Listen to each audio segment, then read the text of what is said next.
Need an easier way to grade and give feedback on Google Classroom? Watch this.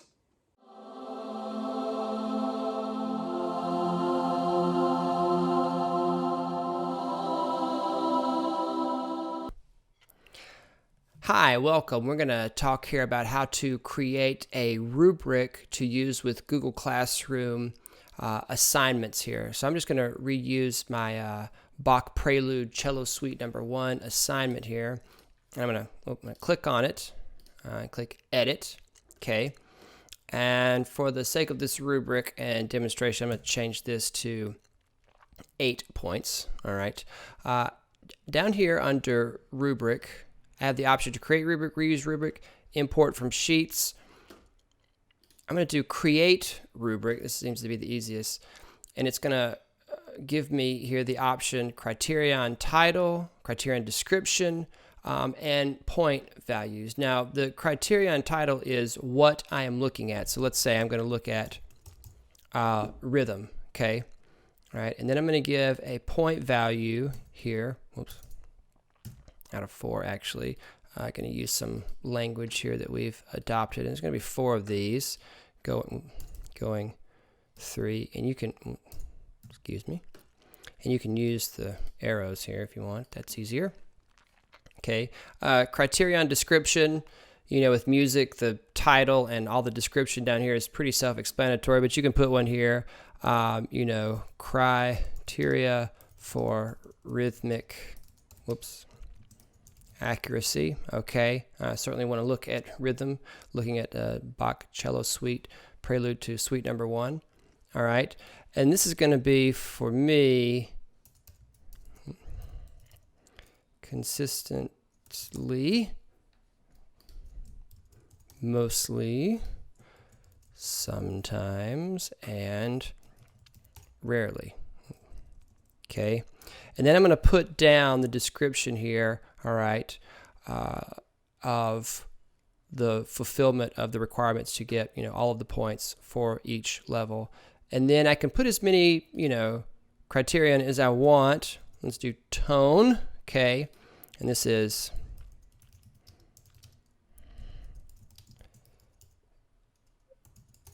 okay. Now, if you already have this typed up in a sheet somewhere, it's as easy as copying and pasting into these. All right, and I can just go along here through this and copy and paste all of these in here.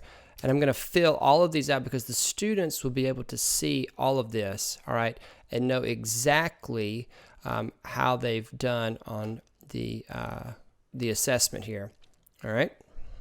But I have to fill all of this out. All right, and now as you can see, I have all of this filled out for rhythm and for tone, each out of 4 points there, and it's over there on the side. And the Google Classroom went ahead and totaled this up for me. So this is going to be a playing test out of 8 points. All right. And I'm going to click Save here. And my rubric is that save the rubric. Now I'm going to save the rubric to the test here.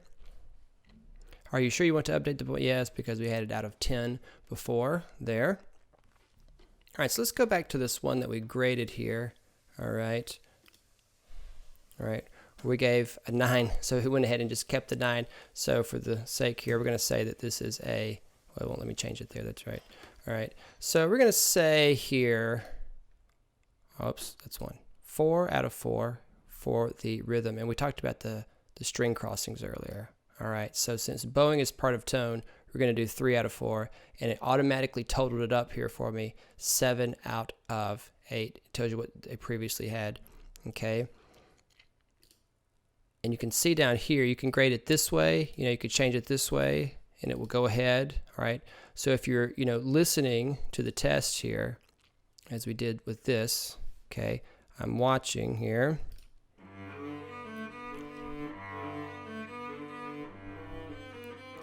All right, and I think the rhythm is pretty good. Okay, I could say 4 out of 4, but some of those string crossings are slipping up, so that's going to get a 3 out of 4. And again, you can expand this to remind yourself exactly what the wording is here that you have assigned, all right, to make sure that you are grading it accurately. All right, so we're going to leave that, and we can return this again, all right, to the student, me. Okay, then let's see what it looks like here on the student's end. All right, I'm going to refresh the page. Oh, well, it had already popped up. All right, and I can see there that I got a 4 out of 4 on the rhythm, all right, and a 3 out of 4 on the test, plays with the stroke content, most of the time. Okay, consistently with the rhythm and appropriate bowing technique most of the time. All right, and this is really great because we talked about the comments before. Let me get back over here, where you can put in the comments and even use the the comment bank over here.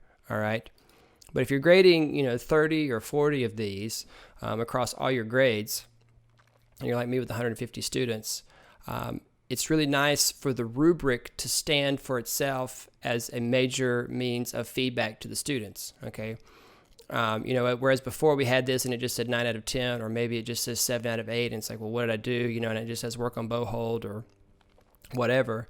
The rubric is very specific. Oh, well, I did good on this. I didn't do so hot on the tone. All right, it can really be a great time saver. All right.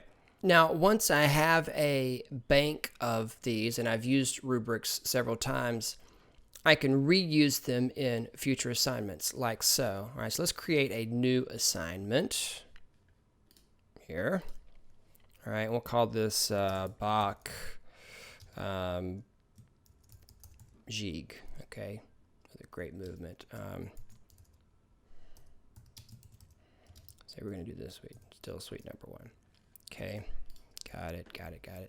Again, we're going to make this, say we're going to make this 12 out of 12 points. Okay, we'll do tomorrow. Happy St. Patrick's Day there.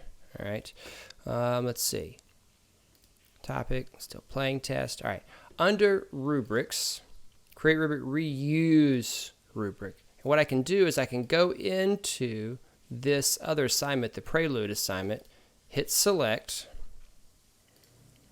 and there it is, all ready to go. Okay, now I can edit this. Since I did it out of 12, I'm going to hit edit. Okay, all right. And I'm going to add, let's see, we did rhythm, okay, tone in that one. Maybe for the jig here, okay, I want to do dynamics. Okay, all right.